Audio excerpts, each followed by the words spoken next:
السلام علیکم ورحمۃ اللہ وبرکاتہ۔ نحمدہ و نصلی علی رسولہ الکریم۔ بسم اللہ الرحمن الرحیم۔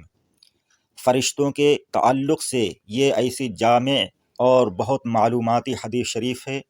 آپ حضرات اس کو غور سے سنیں، شاید آپ نے پہلے کبھی نہ سنی ہو۔ تفسیر کبیر میں حضرت امام فخر الدین رازی رحمۃ اللہ تعالی علیہ تفسیر کبیر کی 5ویں جلد کے صفحہ نمبر 395 پر ایک حدیث شریف نقل فرماتے ہیں کہ حضرت عبداللہ بن عباس رضی اللہ تعالی عنہ سے روایت ہے کہ عرش کے دائیں طرف ایک نور کی نہر ہے، 7 آسمان، 7 زمینیں اور 7 سمندروں کے برابر ہے۔ اس میں ہر روز سحری کے وقت حضرت جبرائیل علیہ السلام نہاتے ہیں۔ نہانے سے ان کی نورانیت اور حسن و جمال میں اور زیادہ اضافہ ہو جاتا ہے۔ پھر وہ یعنی حضرت جبرائیل علیہ السلام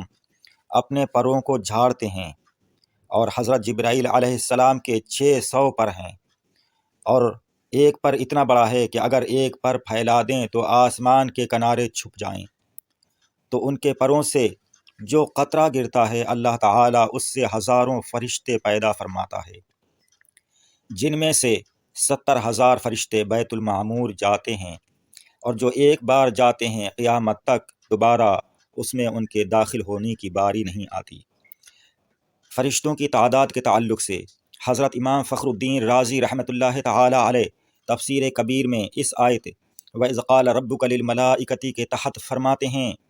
کہ انسان جنات کا 10واں حصہ ہیں، یعنی جنات انسانوں سے 10 گنا زیادہ ہیں،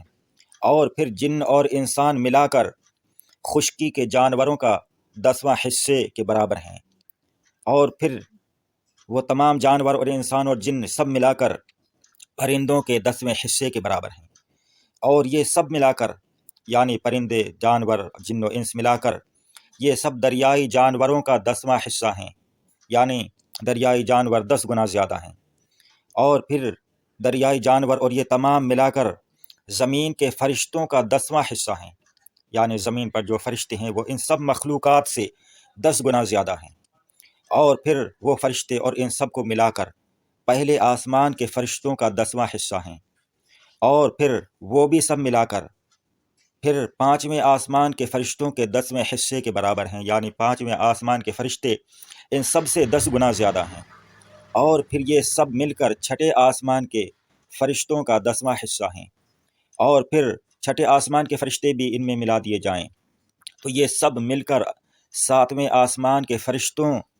کے 10ویں حصے سے بھی کم ہیں، یعنی 7ویں آسمان کے فرشتے ان سب سے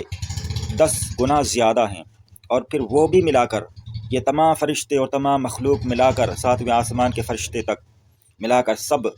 کرسی کے فرشتوں کے مقابلے میں بہت کم ہیں۔ وہ سب مل کر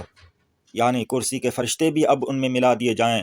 تو وہ سب مل کر عرش کے ایک پردے کے فرشتوں کے مقابلے میں بہت کم ہیں، اور عرش اعظم کے 6 لاکھ پردے ہیں، اور ہر پردے پر اسی قدر فرشتے ہیں، اور یہ پھر تمام فرشتے یعنی پردوں کے عرش کے پردوں کے بھی فرشتے سب ان میں ملا دیے جاؤ یہ سب ایک جگہ، تو ان سب فرشتوں کے مقابلے میں جو عرش کے گرد گھومتے ہیں ایسے ہیں جیسے دریا کے مقابلے میں قطرہ۔ اللہ اکبر، ان کی تعداد خدا تعالی ہی جانتا ہے، سبحان اللہ۔ آپ حضرات ہمارے چینل کو سبسکرائب کریں۔ السلام علیکم، خدا حافظ۔ السلام علیکم ورحمۃ اللہ وبرکاتہ۔ نحمدہ و نصلی علی رسولہ الکریم۔ بسم اللہ الرحمن الرحیم۔ فرشتوں کے تعلق سے یہ ایسی جامع اور بہت معلوماتی حدیث شریف ہے،